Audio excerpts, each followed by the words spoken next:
Bonjour à tous et à toutes. Je m'appelle Agnès Boucher, j'habite à Pélupsin dans le parc régional du Pilat. Je suis animatrice de constellation familiale, énergéticienne, j'anime des cercles de guérison et je m'exprime dans le langage de l'âme ou des oiseaux. Je vous présente mon parcours et mon activité professionnelle à un moment particulier du temps, à la fin de ce confinement, de ce que ce virus a généré sur notre magnifique planète. Enfin, notre planète respire et nous aussi. Une forme de parenthèse, un moment d'introspection qui nous oblige à nous poser, nous reposer, à repenser nos modes de vie, à revoir nos croyances, à nous recentrer. Un retour à l'essentiel, ou bien un message que le ciel nous transmet, qu'il est temps d'agir en faveur de la vie, de l'humanité, de notre magnifique humanité. En faveur de notre belle mère la Terre, à qui je rends profondément hommage. C'est elle qui nous héberge, qui nous donne l'énergie, qui nous nourrit et qui nous permet de respirer. Comme en Afrique, la musique et la danse font partie de ma vie, dans les moments difficiles comme dans les bons moments. J'ai toujours pensé que plus on se sent mal, plus il faut se faire du bien. Et la musique, pour moi la danse traditionnelle africaine, m'ont toujours permis de préserver mon équilibre dans des moments de déséquilibre. Une forme d'exutoire à la souffrance, à toute forme de peur, une manière de transmuter la peur en joie, en rire, en harmonie. La vie est pour moi comme une danse, la danse de la vie. La vie est précieuse, sachons en faire quelque chose de beau. Je me souviens il y a quelques années avoir assisté à un concert, et ce chanteur avec son humour a réussi à faire rire au moins 200 personnes dans la salle, et cela à plusieurs reprises dans cette soirée.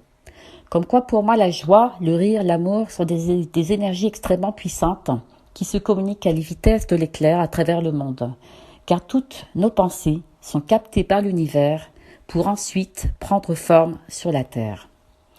Ce n'est donc pas une évidence aujourd'hui pour celui ou celle qui écoute régulièrement les médias qui ne parlent que du pire. Pour rester dans cette joie, il est très important de se déconnecter le plus possible à cette médiatisation toxique. Pour se reconnecter à l'intérieur de soi, d'être à l'écoute du silence, de la nature et de l'univers. Pour réussir à être dans cette écoute de soi, il est important de s'aimer suffisamment, et là aussi ce n'est pas une évidence, car depuis tout petit, nous sommes en quelque sorte formatés, et au fur et à mesure que l'on grandit, on oublie qui l'on est vraiment, on oublie notre âme d'enfant, on oublie notre vraie nature pour se conformer à une certaine morale, à certains codes culturels. C'est ainsi que l'homme a oublié sa part de divinité, l'homme a oublié qu'il a des intuitions, des capacités télépathiques, des capacités extrasensorielles. En ce qui me concerne, j'ai découvert ma vraie nature tardivement.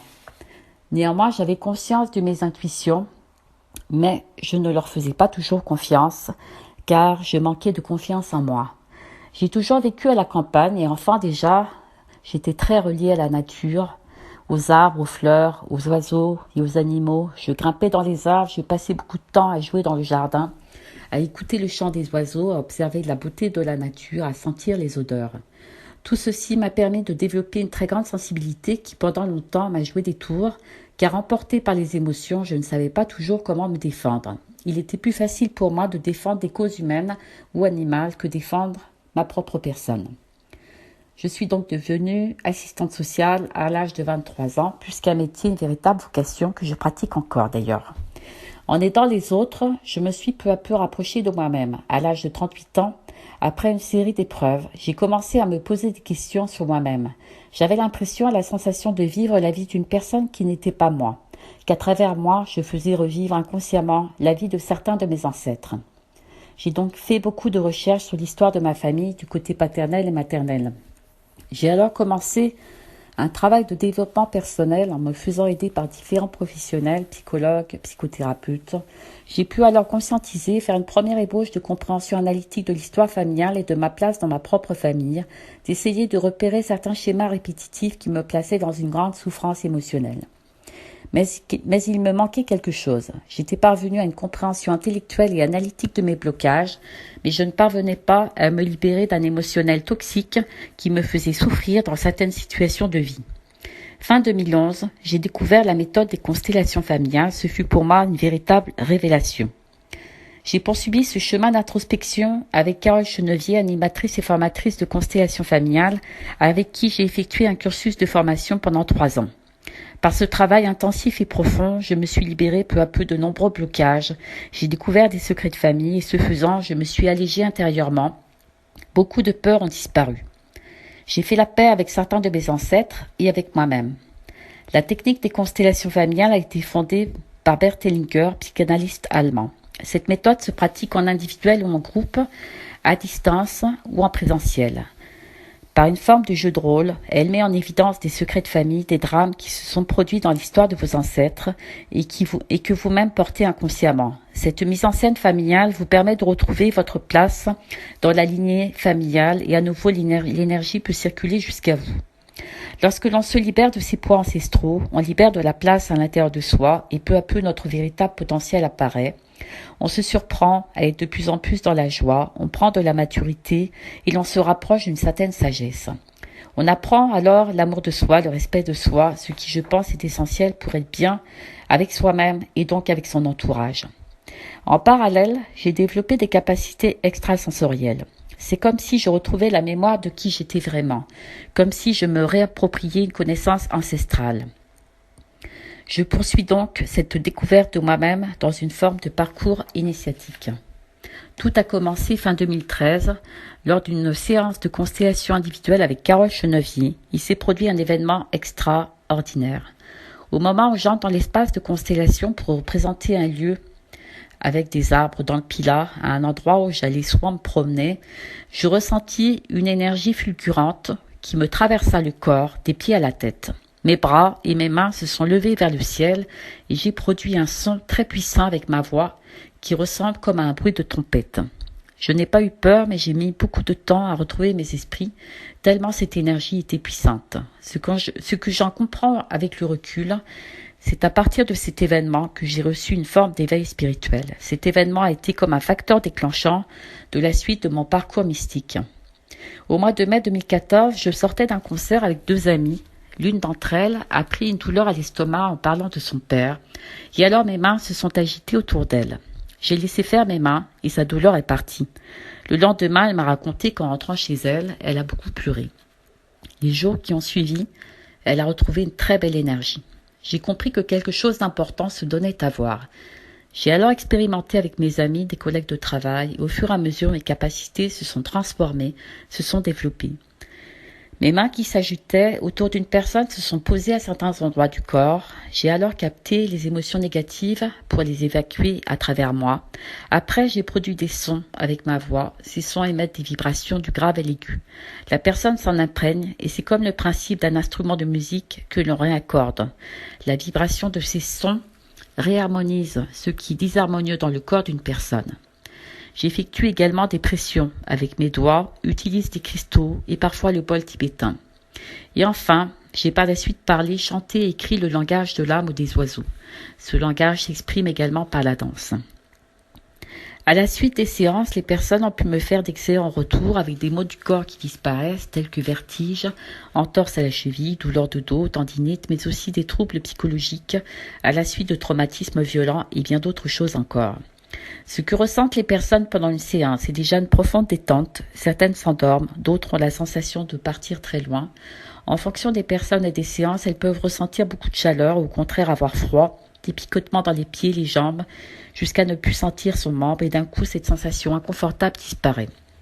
Les jours qui suivent la séance, la plupart ressentent beaucoup d'énergie, réalisent qu'elles n'ont plus mal ou qu'elles se mettent à penser différemment avec des pensées plus positives et plus joyeuses.